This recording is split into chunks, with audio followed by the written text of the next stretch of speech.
So here's what we're going to do today. Number 1, your dreams matter, period. Number 2, having dreams and fanning the flame of those dreams. It's going to make you 10 times more successful than ignoring them. Number 3, your dreams are your responsibility. And that's a good thing. Because when you accept responsibility for not only tapping into those dreams and giving yourself permission to claim those dreams and to feel those dreams and to work toward those dreams, you take responsibility for creating meaning in your life, for momentum, for growth, for goodness, for purpose, like all the good stuff that you deserve. And so the times in my life where I have given myself permission to dream, to want something, to just desire the things that I want just because I desire them, that's when I'm on fire in life. That's when things are working. When I'm arguing against myself, when I'm putting out my own flame, that's when I'm miserable. And so today we are going to get a master class in knocking it off. You're going to get a master coaching session. In fact, you're going to get to listen in live where I'm coaching somebody else. And I'm going to use this coaching session that happened a couple weeks ago in Los Angeles as a way to hold your hand and step by step coach you on recognizing what your dreams are and to coach you on knocking it off. Your dreams are not a joke. Your dreams are serious business. And today we are going to get into the business of your dreams. And then I'm going to coach you on a simple thing you can do every single day to get deeply connected to those dreams, to train your brain to help you achieve those dreams. And don't you worry. We're going to do lots of other episodes about tools and momentum and continuing to make them a reality. But we got to get clear that your dreams matter. Enough with denying, okay? So here's how we're going to do this. A couple weeks ago, I was in Los Angeles. And I was doing a live event with a friend of mine named Kathy Heller. Now, you may know of Kathy Heller. She's an incredible podcaster, and she is a best-selling author. And she and I did this live event. It's really awesome with this audience in Los Angeles a couple weeks ago. And during the event, it was my birthday. Kathy surprised me with a birthday cake. And her sister, Barbara, came up. And her sister, Barbara, is this really awesome comedian and actor. And she did an impersonation of me. Here's the catch. One of my gifts is I have, I'd say 100% accurate intuition. And the second Barbara got on that stage, my intuition went crazy. And I just knew this was a person who had given up on her dreams. And so I decided to go there. And what you're about to listen in on is a coaching session between me and a woman named Barbara. Barbara has a dream. She's very clear about what it is. Since she was 18 years old, she has known that she has wanted to be an actor. She has known that she has wanted to tour as a comic. She's known that she'd love to have a stand-up special on Netflix. She has been working at it, everyone, for over 25 years. She has come so close. And when I met her a couple weeks ago, she had given up on that dream. She had left LA. She had moved to Florida. And little did she know, she was about to get an ass kicking of a lifetime. Okay, so what are you not doing? What am I not doing? So I moved back home 2 years ago. Where was that? South Florida, the same place where. Okay. And I feel so safe and comfortable for the first time in my whole adult life. And you do? like, yeah. Well, no, not really. See?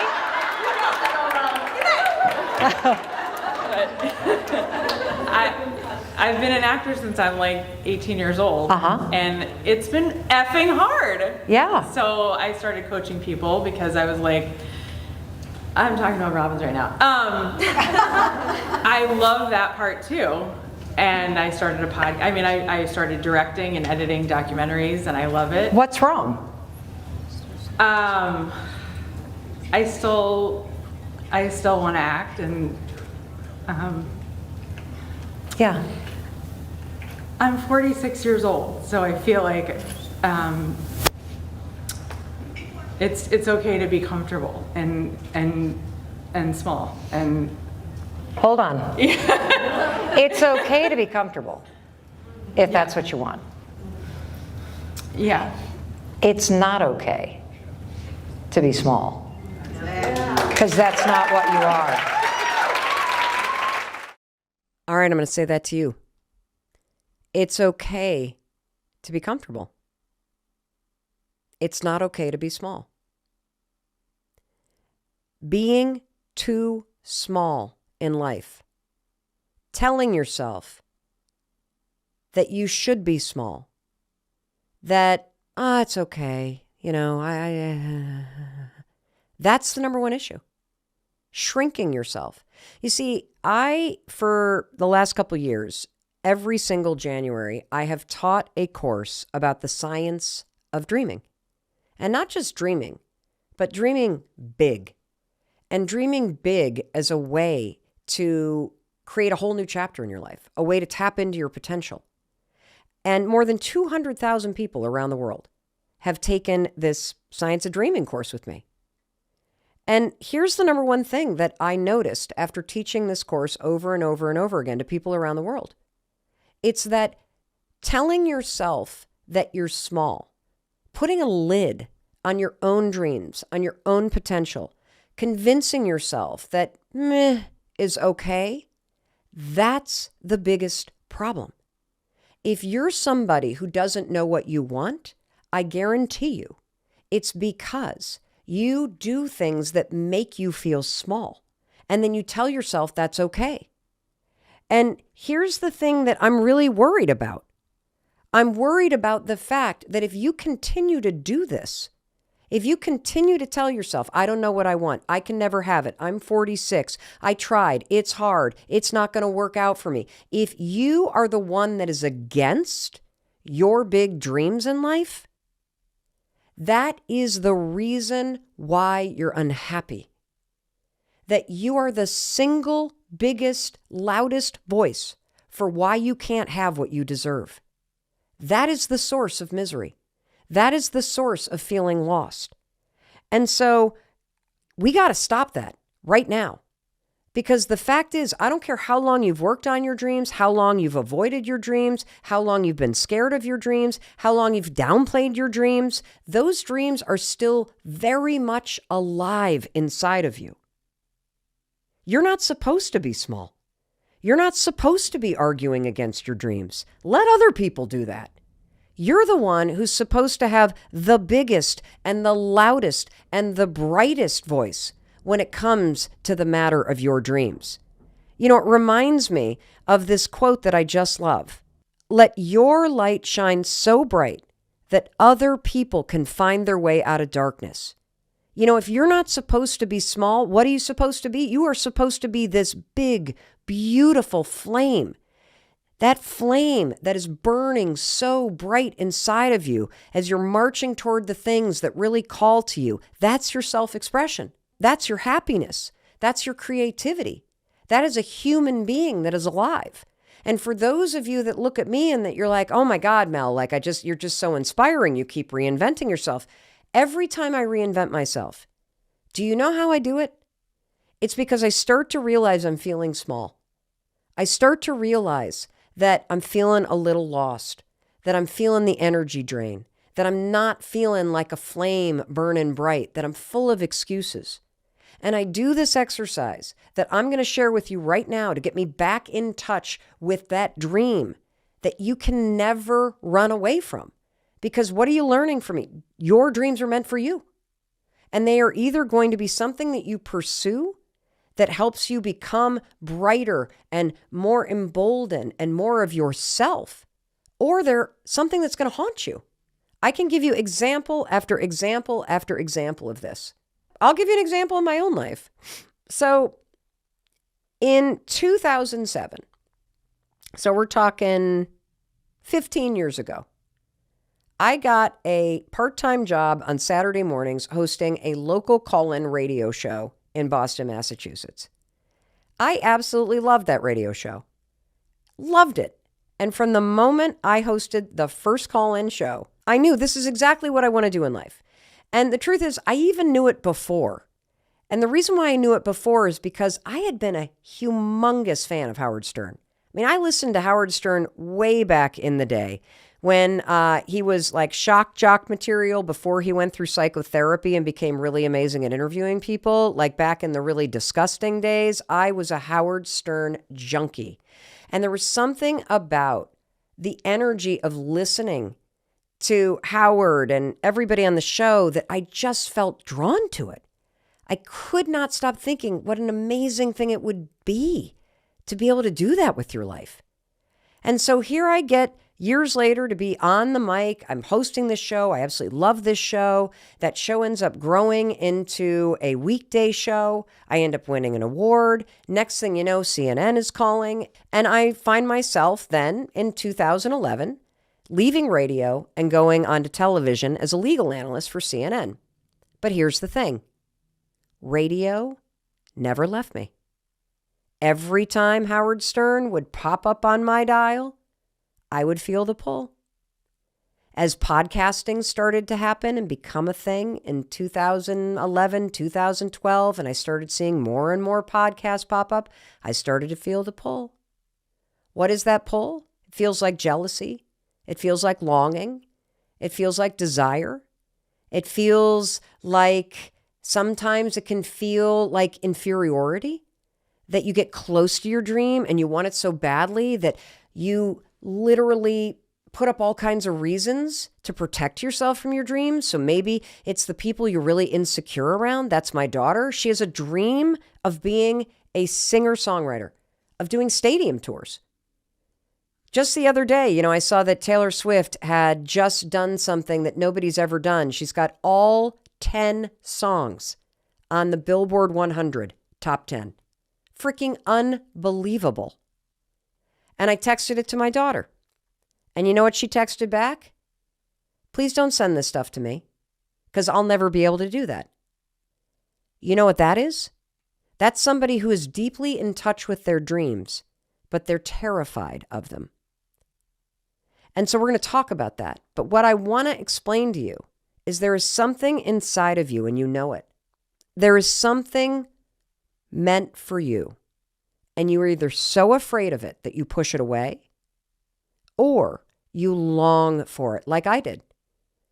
Since 2011, if you watch my TEDx talk, which now has 29 million views, you will notice that in that TEDx talk, I talk about my goal.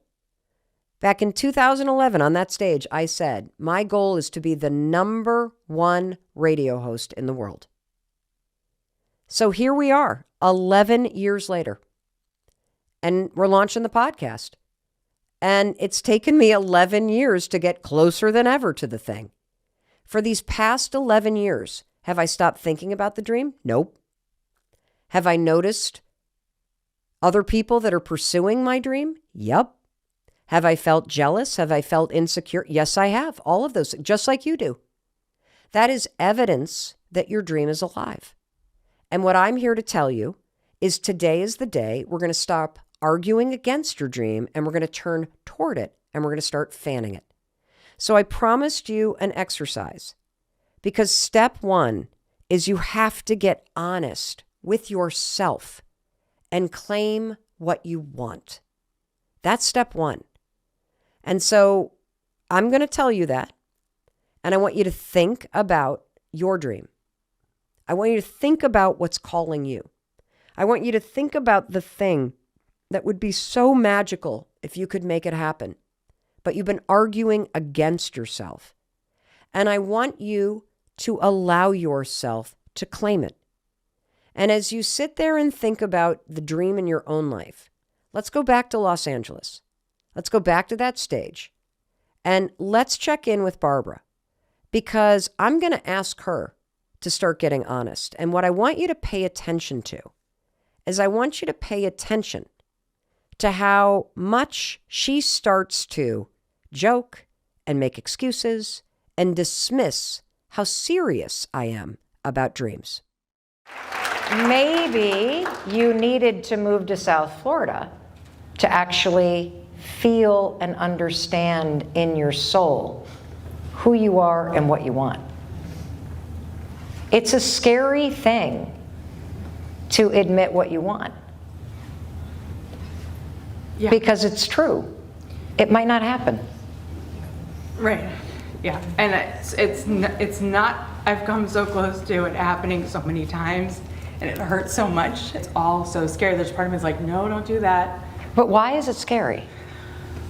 Because I don't want to go into debt, and I want to like be at least somewhere. So I thought, well, I have this, But here's what I want you to understand. You have not gotten honest with yourself about what you actually want. You're putting all the energy into, but I don't want to go into debt, but I don't want to do this, but I don't want to do that. So then you do that anyway. Yes. That's the first step. Honesty. And it's very sobering when you get honest. Because for many of us, I mean, look at me. I spent 11 years making excuses for why I couldn't start a podcast. And all those excuses and the dancing around and the, brushing it off and the, I'm not really that serious about it. It's painful. Your dream isn't painful. Like she's talking about how scared she is that the dream's not going to turn out. What's actually painful is how much energy you're putting into avoiding what you want and what you deserve. And the three big ways that we extinguish that flame inside of us and we put distance between ourselves and the dreams that are meant for us is, number one, we literally downplay them.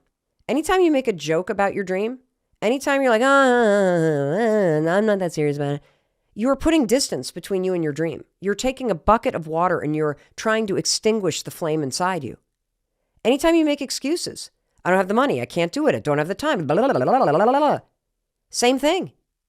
Cold bucket of water on that flame. Stop doing it. And the third thing, when she really gets honest,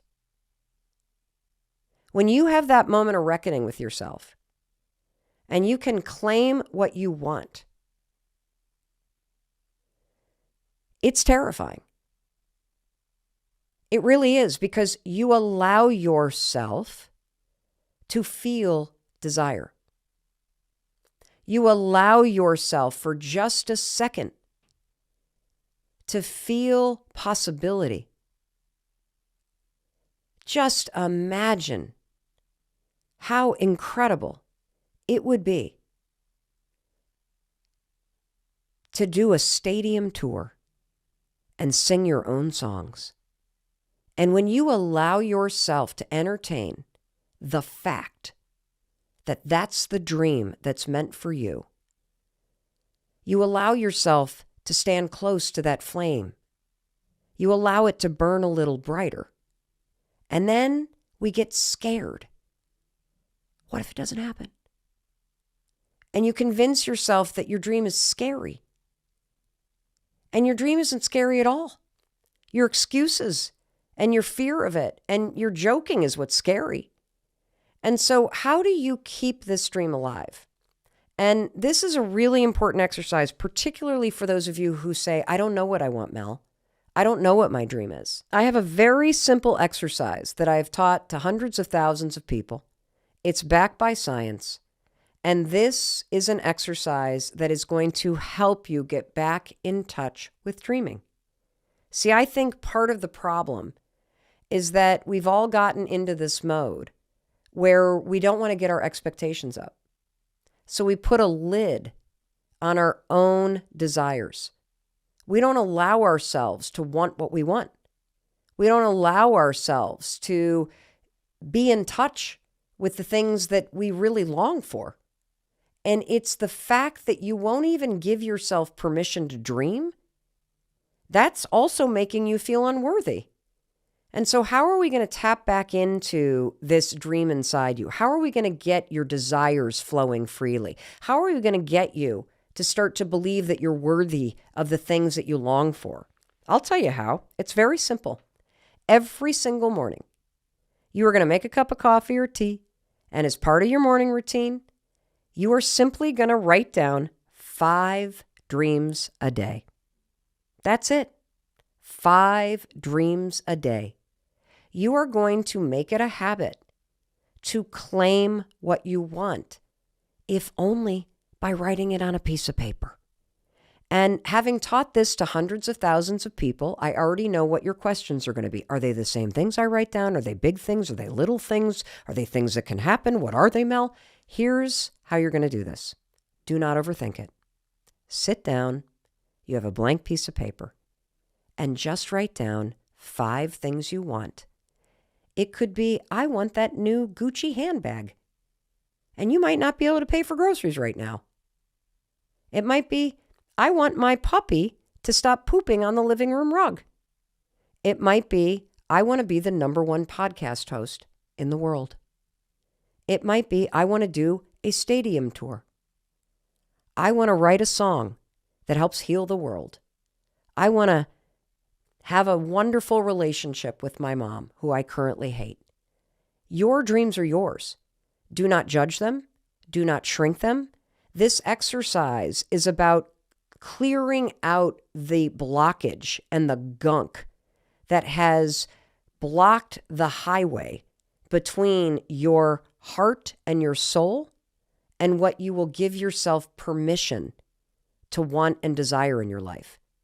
Your self-doubt, your feeling that you're not worthy, your excuses, your people-pleasing, it's all blocking your access to this longing, to this dream within you. And so we got to just get the gears turning. We got to get these, like, kind of the, I don't even know what you call it, but this is a way to, like, grease the gears and get you free flowing.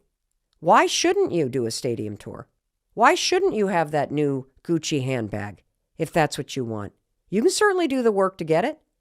Why shouldn't you be happy or healthy or heal your cancer? These dreams are there for a reason. We got to get them out of your head where you bury them with excuses, and we got to get them into the world in real time where you can see them on a piece of paper. Now, reason #1 why you're going to do this: 5 dreams a day. They can be the same dreams. They can be different dreams. They can be big dreams. They can be little dreams. They can be thematic. They can be specific stuff. They can be anything you want.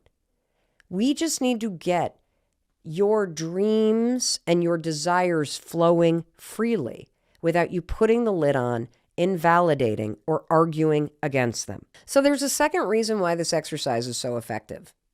And it has to do with something called the zygarnic effect. Now, the zygarnic effect is a extraordinarily well-documented effect in your brain that was first discovered by a Lithuanian psychologist named Bluma Zygarnik. And she had her first study published about psychology and this theory in 1927. So this has been around for a long time. And what is the zygarnic effect? Well, the zygarnic effect is this. Inside of your brain, there is a mental checklist function. And whenever something is important to you, your brain is like, oh, ding, ding, ding, I guess she wants to do a stadium tour. Oh, ding, ding, ding, I guess she wants to get her cholesterol down. Whenever something's important to you, your brain takes notice. It opens up a mental checklist. And then your brain has this really interesting function where it will now work with you to help remind you of this thing that's important to do. It's like a little to-do list in your brain. And the zygarnic effect is once your brain knows something is important, and it's important if you keep writing it down, your brain is going to go to work trying to help you get it done. And the zygarnic effect is so pronounced that it is used, everybody, in software design. Yep. You know how they talk about gamification? You know how you got to fill out a form and then all of a sudden a little reminder pops up that like, you're 64% complete. Well, that's the zygarnic effect. That's this mental checklist thing saying you're not done yet. You got a little bit more to go. And so this is so effective. And so again, I'm going to summarize this and I'm also going to help you. If you go to melrobbins.com/dreambig, melrobbins.com/dreambig, I got a free download for you. Not only are we going to give you some of the key takeaways from this episode, but we're going to give you prompts so that you can print out this free sheet and use it every single morning to write down your 5 dreams, to tap into the zygarnic effect inside your brain to help you keep those dreams alive and to help you start letting your desires and your worthiness flow freely through you. Okay, so We've covered a couple key topics so far. Your dreams are not a joke. They matter. You got to claim them. This exercise of writing down 5 things you want every single morning is going to tap into that superhighway, and it's going to help you build the neural pathways to give yourself permission to want things. It's going to help you tap into this flame inside you that is burning and that is begging for you to let it help you. So this is one of those episodes where you're going to hear a side of me you've never heard before, because I want to talk to you about something that matters more than just about anything else, and that's your dreams. Your dreams are not a joke. Your dreams are not a bunch of fluff. Your dreams are not self-help. Your dreams matter.